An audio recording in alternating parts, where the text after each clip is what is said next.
Iya, kembali di jelang pilkada pemirsa, ini dalam pencalonan, dalam proses politik, selain ada logika yang dibutuhkan, tentu saja adalah logistik. Kebetulan sekali Pak Ferry ini bakal calon waktu itu yang berjuang bersama Pak Sudirman Said, sudah keliling hampir 35 kabupaten kota, betul? Iya, betul. Ini, selama 4 bulan. Ya. Untuk proses yang luar biasa selama 4 bulan, butuh logistik sebanyak apa Pak Ferry? Ya, sebenarnya relatif ya. Sebab kalau ditanya perlu biaya itu kan relatif. Tergantung strategi yang akan kita gunakan seperti apa. Ada strategi tertentu memiliki implikasi terhadap mahalnya biaya. Ada strategi tertentu yang sebenarnya hanya membutuhkan biaya yang relatif tidak banyak. Kalau Pak Ferry kemarin? Relatif dalam jangka waktu 4 bulan, saya sebagai orang yang diberi amanat oleh partai, saya melakukan keliling, tapi menurut saya banyak terbantu dengan dukungan dari solidaritas dari teman-teman struktural partai, kemudian juga dari relawan-relawan. Jadi relatif saya ada misalnya billboard, ada yang minta malah membantu saya masang gitu. Jadi sebenarnya kalaupun ada, memang sebagai bakal calon ya kita harus mempersiapkan diri, kan nggak mungkin kita juga. Kita angkat telepon nih Pak Ferry. Ya. Walaupun agak sulit dengan buat Pak Ferry. Untung ada telepon. Berapa banyak Pak Ferry?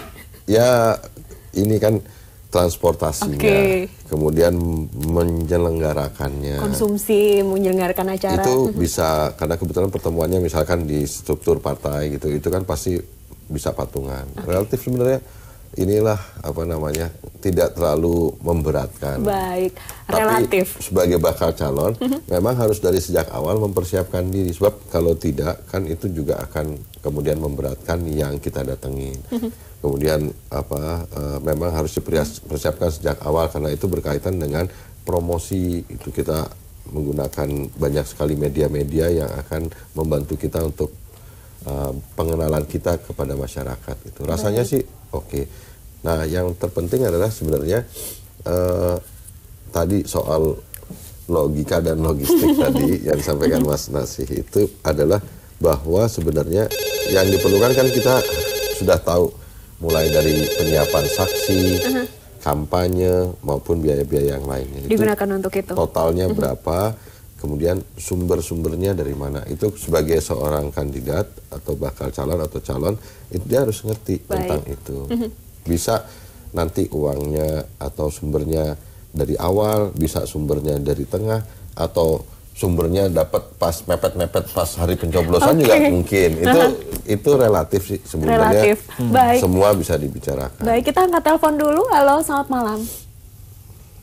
Dengan Bu Yuli di Jawa Tengah, masih terhubung bersama kami. Selamat malam Bu Yuli. Bapak Yuli, mohon maaf. Selamat malam, Assalamualaikum. Waalaikumsalam. Waalaikumsalam. Silakan Pak Yuli. Ya, saya hanya berharap itu kalau bisa ada calon independen, itu berasal dari independen sebagai alternatif gitu loh. Oke. Iya, sudah. Terima kasih. Terima kasih Pak Yuli, selamat malam. Tadi ada kemungkinan untuk muncul calon yang lain dari koalisi partai. Kalau untuk calon independen ini mungkinkah? Ya mungkin aja. Tinggal dengan waktu yang mungkin mepet? Ya tergantung ya, tergantung. Kalau ditanya mungkin dan tidak mungkin ya mungkin saja. Mungkin saja, tetapi ya tadi itu tergantung kesiapan orangnya. Karena kalau untuk Jawa Tengah ini memerlukan dukungan dari sekira 1,7 juta orang. Wow. Ya, tidak kecil kan? Ya, jadi lebih besar dibandingkan DKI Jakarta. Nah, untuk melakukan itu kan perlu mobilitas yang besar juga tadi itu.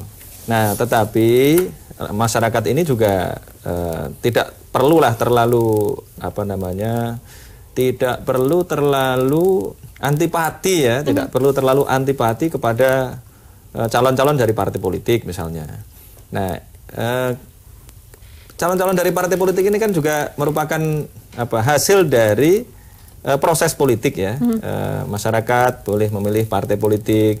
Nah, atau mereka ini mestinya juga berperan aktif ya di dalam partai, di dalam institusi-institusi politik ini agar partai ini menjadi kuat. Karena bagaimanapun yang namanya proses pembuatan kebijakan politik di DPR, kebijakan politik ya di provinsi misalnya, itu ada keterlibatan legislatif. Nah, kalau gubernur tidak mendapatkan dukungan politik yang kuat, nanti juga akan repot gitu. Jadi masyarakat juga harus berpikir jangka panjang.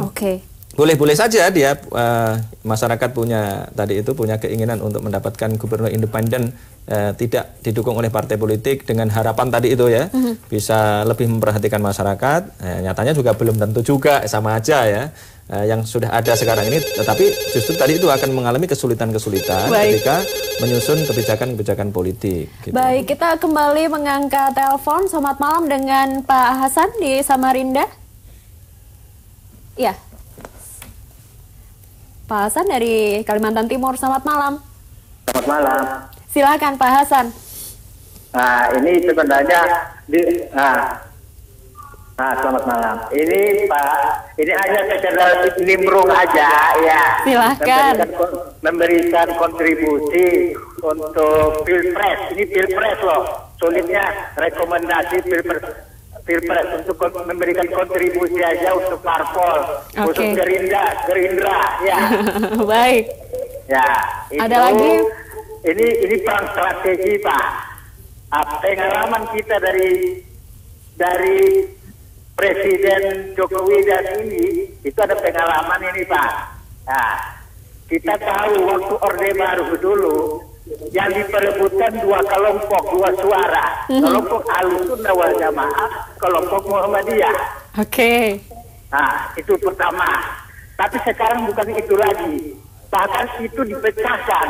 Kita lihat kemarin, Hovifah Indar Parawansa ditarik, ada si Sapi Jokowi, arwah Hashim Musadi ditarik ke Jokowi, si Ketua PBNU ke Gerindra, pecahkan suara NU, Ahlussunnah wal Jamaah. Ada satu strategi suara yang diperebutkan. Sebenarnya ini tidak boleh saya sampaikan, terkecuali saya langsung dengan Gerindra, tapi ini menyangkut strategi ke depan untuk pilpres. Baik. Kalau kita mau pakai lagi strategi suara yang diperebutkan Ahlussunnah wal Jamaah sama Muhammadiyah, itu sudah tidak bisa Pak. Karena itu suara itu diperebutkan. Baik, terima kasih Pak Hasan. Kita akan menanggapi dari Pak Hasan usai jeda. Pemirsa, tetaplah bersama kami di Jelang Pilkada. Kembali saat lagi.